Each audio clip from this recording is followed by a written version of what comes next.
This is Tom Kane, the voice of Yoda in Star Wars The Clone Wars, and you're listening to Coffee with Kenobi with Dan Z. This is the podcast you're looking for. You're going to need to hand that blaster over. Well, it's mine now. Well, it's actually the property of the Jedi Order, so I'm afraid I'm going to have to insist that you hand it over. Master Yoda. Is Darth Vader my father? I've made mistakes. I have regrets too, Crosshair. All we can do is keep trying to be better. Hello, Master Obi-Wan. Hello. I'm sorry to disturb you, Master. What help can I be, Obi-Wan? This is Ashley Eckstein, Ahsoka Tano from Star Wars The Clone Wars and Star Wars Rebels, and you're listening to Coffee with Kenobi with Dan Z. Hello, friends, and welcome to Coffee with Kenobi. I am your host, Dan Zehr, delighted to have a Star Wars conversation with you. Since May 2013, I've been committed to creating a positive, family-friendly, spoiler-free place for our Star Wars community. Imagine walking into your favorite coffee shop and joining a lively discussion about Star Wars films, Disney Plus live action, animation, books, comics, collectibles, or Star Wars experiences at the Disney theme parks. I want to bring that sense of community to this podcast, my website, special events, live video experiences, email newsletter, and more. Join our Star Wars community at coffeewithkenobi.com and be part of something special. Thank you to the official travel partner of Coffee with Kenobi, MEI and Mouse Fan Travel. Check out coffeewithkenobi.com/mousefan-travel for a no-cost, no-obligation quote, and let them know Coffee with Kenobi and Dan Zehr sent you. And while you're at it, be sure to go to coffeewithkenobi.com/DisneyWish to join me and Star Wars fans from all over the globe as we go on the Disney Wish together. It is the only cruise ship that has a Star Wars experience in the Hyperspace Lounge. It's got a cargo bay area for kids and so many more wonderful things. It's got that high quality and level of professionalism and joy that you find on Disney cruise ships. Again, find out more at coffeewithkenobi.com/DisneyWish. On today's show, I am joined by several of my peers who wrote the Star Wars Encyclopedia. Yes, the latest Star Wars book I was fortunate to write. We finally get to talk about it, and I can't wait to share the conversation with several of my dear friends on today's show. So stay tuned for part one of my conversation. So pull up a chair, grab your favorite mug, and have some coffee with Kenobi. Well, we have got quite a special show with a cavalcade of these wonderful people that I am blessed to have co-written the Star Wars Encyclopedia alongside. So let's just bring him in right now. One of our authors was not able to join us, Amy Richau, but Amy, we certainly miss you and look forward to chatting to you the next time. But we do have his first time on the show, Brandon Wainerdi. Did I do it right? You did it. Look at that. Wainerdi. Feeling great. Okay. It's good to have you on the show, man. Yeah, man. Look at us. This is great. Absolutely. Also a first-timer, a longtime friend of the show and of all of us, the one and only Mr. Dan Brooks. Hello, hello. Thank you for having me. Absolutely. Also joining us is Kelly Knox. Hello again. Good to see you, Kelly. We have Megan Crouse also on the show. Megan, welcome back. Hello. Good to see you. And finally, I think she's been on more than anyone, except for me, I guess. Amy Ratcliffe. Amy, welcome back. It's been a while, too long. It's been an age. Yeah, thank you. And also kudos to you for rounding everyone up at the same time for the most part, because there are conservatively 1 million of us. You're right. And everybody, I think, is on all kinds of different time zones too. And so this is great. But so we'll just jump right in.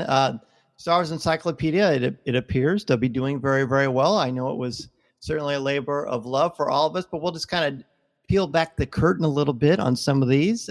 First, Brandon, we'll start with you. When you reflect, how did you first get into Star Wars as a fan? Oh, that's a great question.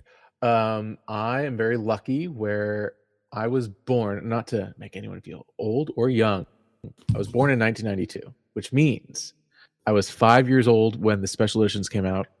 And then I was 7 when Phantom Menace came out and all the prequels. And then I was I graduated college. I graduated my grad school the day that Force Awakens came out. So I have been, I think the perfect age to like receive Star Wars. So I really got it when A New Hope Special Edition came out. All the toys, it felt like a new movie. And I think that was my first time like really like understanding what Star Wars was. And then it really didn't stop from there. Here I am. You know what? That is actually kind of perfect because, for some of us, it was like the dark times. Then we had this resurgence and you grew up at the perfect age to enjoy it. So you must have seen the special editions in the theater, I take it. Yeah. And I didn't have to wait either. Right. I saw A New Hope and I was like, oh, this is what a great movie. And then the next month, Empire Strikes Back, because they're like, oh, also a great movie. I wonder how it ends. And then a month later, I get to see that on a big screen too. So again, I was very lucky. And then there was Taco Bell and Pizza Hut and all this stuff also happening at the same time. So I felt like, everyone is talking about this. Everyone is thinking about this. And I was hooked. Outstanding. Well, Dan, I know you and I have talked about this, but we never talked about it on the show. Tell me about your kind of journey into the world of Star Wars as a fan. Sure. I'm just trying to come back down from Brandon making me feel so old by hearing those years thrown out. Hey, we're just seasoned. We're seasoned. Yes, I'll take that. Yeah. So my Star Wars story. Well, I don't have a specific memory of like how I got into it. Like my memory of I was born in 1980. My memories are a little hazy. It was just kind of like always there when I was a kid. Like I collected the Kenner toys. I had a million of them. But I had kind of like a second Star Wars awakening when I was about 11 or 12. And I was just hanging out one night watching TV, and there was a commercial on HBO that was saying they were going to be screening Empire and Jedi like on Friday night and Saturday night. And I remembered Star Wars, but there was so much time, since I had kind of moved on from it that I didn't quite I didn't remember everything that happened in the movies. There was enough distance there. So I was like, okay, I'll watch that. And Empire just completely blew me away. Like I'd never seen anything like that.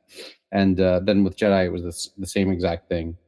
And I was changed. It sounds dramatic, but I was completely different after those 2 nights. And I was just obsessed with Star Wars, and that continued on. I remember, Phantom Menace came out in 1999. I was a freshman in college. And the hype for that was like really nothing I'd ever seen. It was such an exciting time. And, just continued on. And Kelly, what about you? I'll give the fast version. I think I might be the oldest one here. I did see Return of the Jedi in theaters. I only remember it. I was probably 5 or 6. I only remember it because the film strip broke and everybody in the audience started yelling because we didn't know how it ended because it was close to the end. What's that? The film strip broke. So I don't remember what happened after that, just that it broke. But then, we grew up. We had taped it off HBO, all 3 movies, and we just had them going all the time. So pretty much just grew up with it. I was a senior in college taking my last final the same day Phantom Menace came out. So another memorable day, but I rushed through it and then ran down to the theater where my friends had been, holding my place in line for 6 hours. And then we were in line for another 6 hours. So it was quite the experience. But yeah, so I guess it's the quick version. Didn't seem quick. Oh, that's fabulous. Mine was, I saw it in 1978 at a drive-in in New Orleans, Louisiana. And so I got to see Star Wars for the first time actually under the stars. And it's fair to say, like all of it absolutely had a massive impact. But I babbled about that for years on the show. So, no one wants to hear that again. Megan, what about you? So I also had a bit of a Star Wars reawakening process.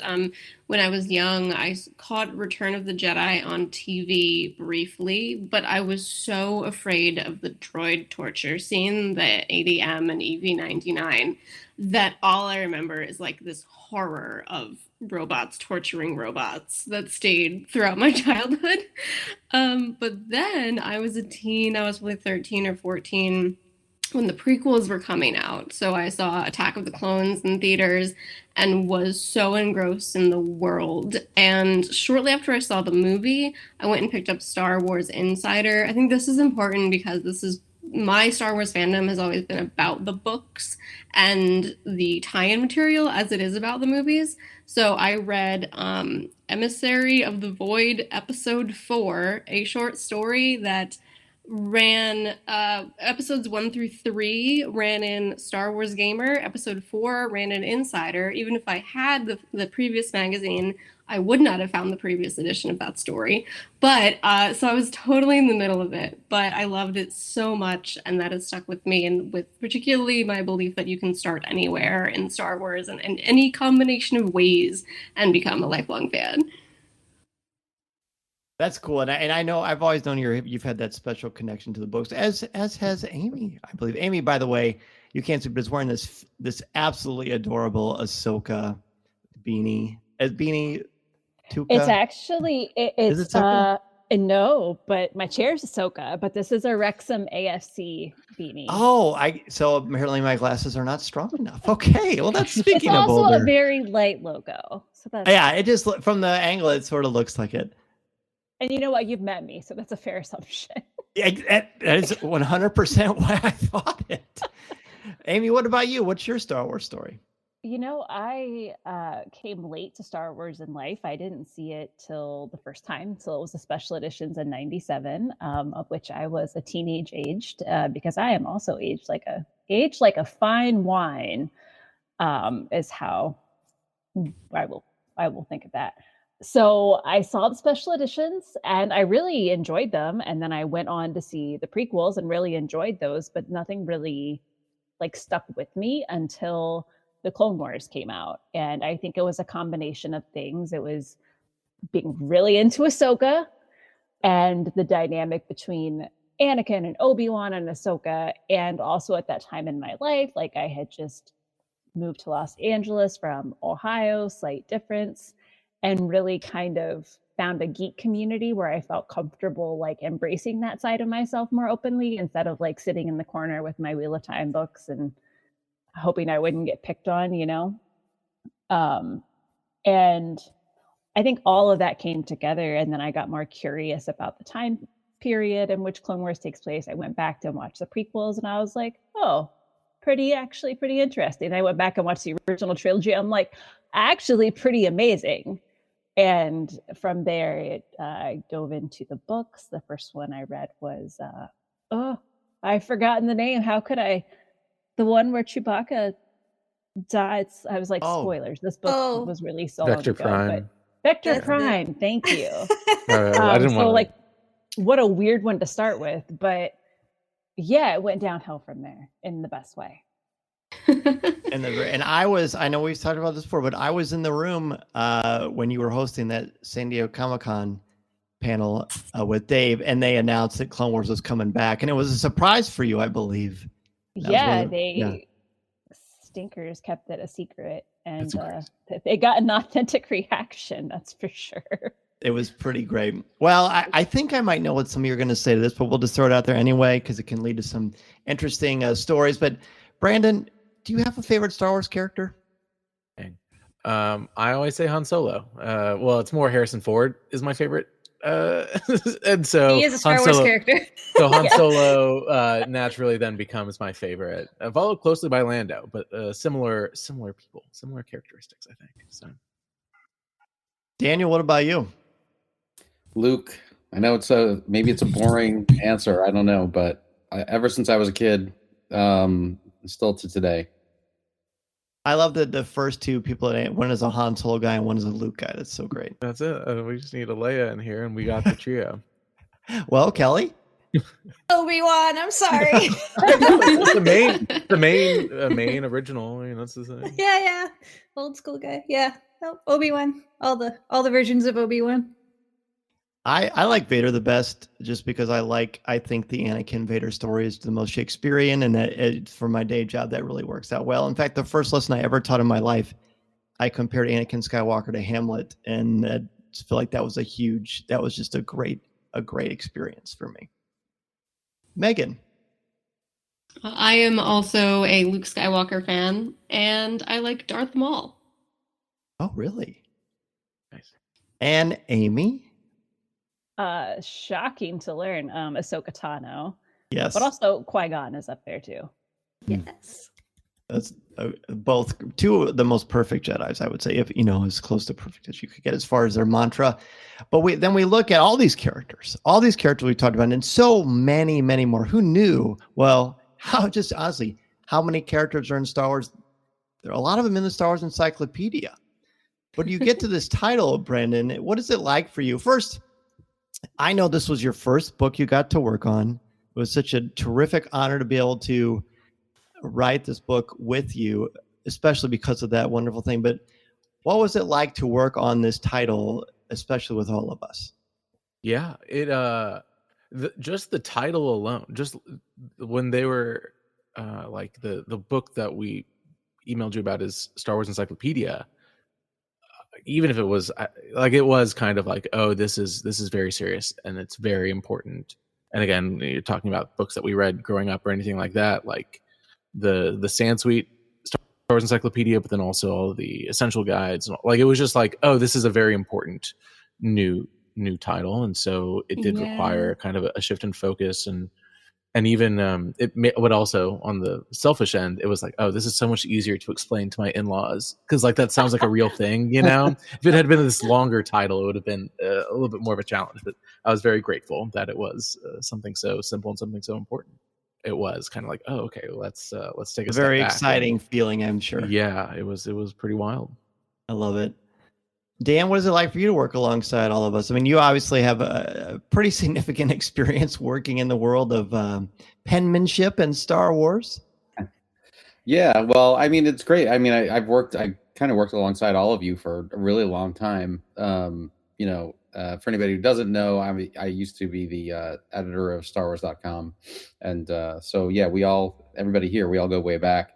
No, it was awesome. It was, just the kind of thing I was hoping to do, looking for, it for me, there's no great epic story. I just kind of got an email one day saying, would you like to be involved in this? I think I came on board a little bit later than everybody else.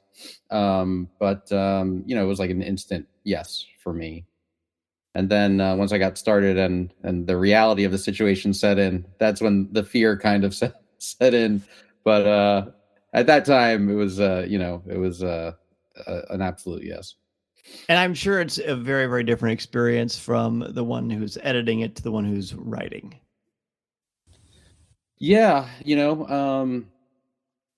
for sure. It was nice to kind of be on the other side of that and have an editor that I could shoot questions to and lean on and not have to do like the coordination and kind of, running the schedule. So that felt that aspect of it was kind of like a nice break to just focus on the writing. A lot of times at StarWars.com, I was kind of doing both. There's positives and negatives with that. Sure. So yeah, I enjoyed that. It was nice to have like flanking support with all these co-writers, that was another good thing, especially, for speaking for myself, for my first project, that it wasn't just me doing everything. And there were other people, if I had a question, I could, reach out or lean on, was a good thing. Absolutely. And Kelly, obviously you've worked on several Star Wars titles. Is this the biggest collection of authors you've written alongside? It is for me, for sure. Yes, I've written on the Return of the Jedi Visual Archive. There was a pretty big team with the publisher then. But yeah, with just all writers that. Yeah, I mean, I came on pretty late. I think I was the last one who came in, and I just did a few updates and whatnot. But I was really happy to be part of it. I actually hadn't done. I've done some books for DK with Star Wars, but I'd also done a lot of Marvel. So this was the first encyclopedia I'd done. So I was really excited to do that. And now I get a kick out of whenever I'm writing something else, now I get to go back to this encyclopedia now, which is great. That I get to be like, oh, I worked on this part. I'm gonna look at myself. Like, what did I write? Oh yeah. So yeah, it's been fun to work. It was fun to work on. Megan, what about you? So when I got that email, I was very glad that my work on the High Republic Encyclopedia had been, I guess, trustworthy enough for them to want me for a larger project. I was sort of daunted by the size and the scope of this one. I knew there would be information that I didn't already know in there and would need to learn, but I was also curious about having kind of an excuse to see those corners of the Star Wars universe that I hadn't poked into before. Amy? Amy, you probably have written more books by yourself than we all have combined, I would guess.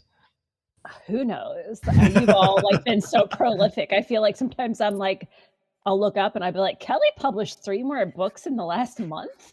That was just one time. 1 month. I was just pulling that statistic like out of thin air, but I'm glad it happened. But yeah, you've all been so prolific. Those of you who have anyway, tangents. It was really exciting to get the email, and this is my 3rd project with DK, but my first one with our wonderful editor, Matt, who's also a co-author, and what a king of organization and answering questions and just being cheerful, like so cheerfully British the whole time. I adore Matt, but it was exciting to like work. This is the most authors I've ever worked with on a single project, and that made it feel, even though we all had like our own parts, right, and those lists that we were each working on were not short. We were kind of all like, it was comforting to know like, okay, we're all in this, like maybe in our separate silos, but we're going through this together, and we all know what it feels like to be like, oh, I got 10 of them done, and I still have how many more? So like Megan said, it was daunting, but it was also a good challenge. And Matt is so incredibly organized and so gracious with his time and his encouragement. But we get this spreadsheet, and you kind of punch in how many words you've done and whatever, and it will like give you a total of how much you've written and how much is left for your allotted amount. And I feel like Brandon, like it was on Price is Right, and his horse was always at the very, very top of the list. His word count was always going. It was impressive. Oh, I don't know about that. I'm very OCD when it comes to like completing tasks, and I love that document. I haven't looked at it since we were done, but it was nice to see like, oh, this is completed, or this person has taken care of this whole batch or whatever. It was a fun, and it's all my favorite words are all in there. I'm like, oh yes, like Gascano is completed or whatever. You're like, this is great. All the things I wasn't working on. That tab that was tallying up all the numbers, that was such a good motivator, because I would be like, oh no, like now this person's 2 ahead of me. All right, tomorrow I'm doing 5. Yes. I agree. That was very helpful in keeping me on track. Yeah, it was like, it totally, like my competitive gene totally kicked in, and it was like, all right, can't fall too far behind. So I love that we didn't really talk about it, but we all had sort of similar, like, and I'm very obsessive about tasks too. I'm very, very task driven. In fact, so much so that in the summertime, it takes me a while to kind of wind down, because as a teacher, you're constantly boom, boom, boom. So I was very grateful for this project because of those reasons. But Brandon, you obviously worked on a lot of things besides this book. How did this project compare for you to other things that you've worked on? Oh, that's a great question. I really think this was maybe the most challenging project I've worked on, whether it was like .com pieces or insider pieces, or then stuff I've done for other non-Star Wars things. I've never written a book, especially in this sense, where like I had to like every day write something, or every week write a certain amount. And it did require me to kind of shift focus and shift attention. Because again, like if I was writing a piece for Dan for .com, it would be done. Like I would finish it and I would turn it in, and it would be done. And this was kind of like every week there was a certain amount that was required or due, or if I didn't do it, then it would have backfired at some point. So it was kind of shifting like how I was going to write, or what my schedule was going to be, for sure. And Dan, how did this one, I mean, obviously, the countless work you've done on StarWars.com, done some stuff for Insider. What made this one different for you? Well, a few things. I think part of it is like what Brandon is saying. Like, then it's a marathon, not a sprint. So, it requires a lot of discipline, just in terms of sitting down every day and really making sure you get it done. I don't know what everybody else's process is like when they're writing like an article, for example, but I'm very much like the classic, like sit down, check out what's happening on like this website. Oh, that sends me to YouTube.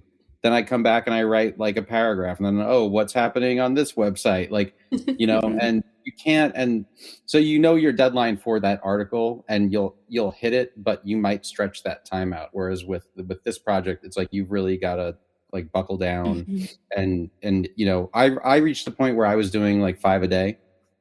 So I would, at the end of the day, like at the end of the workday or on the weekend, it's like I would sit down and I would not leave the computer until I had those 5 done.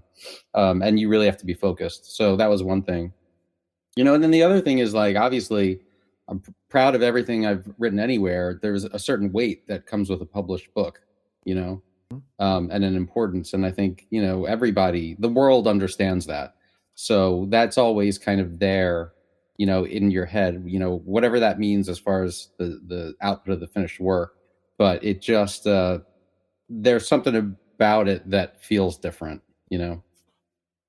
Like when you first walk into, you and I talked about, so you first walk into Barnes & Noble and you see the book. Oh, it's amazing. It's a great feeling. Yeah, it's great. It's amazing. Listening to Coffee with Kenobi, you are, with Dan Z, the podcast you're looking for. This is...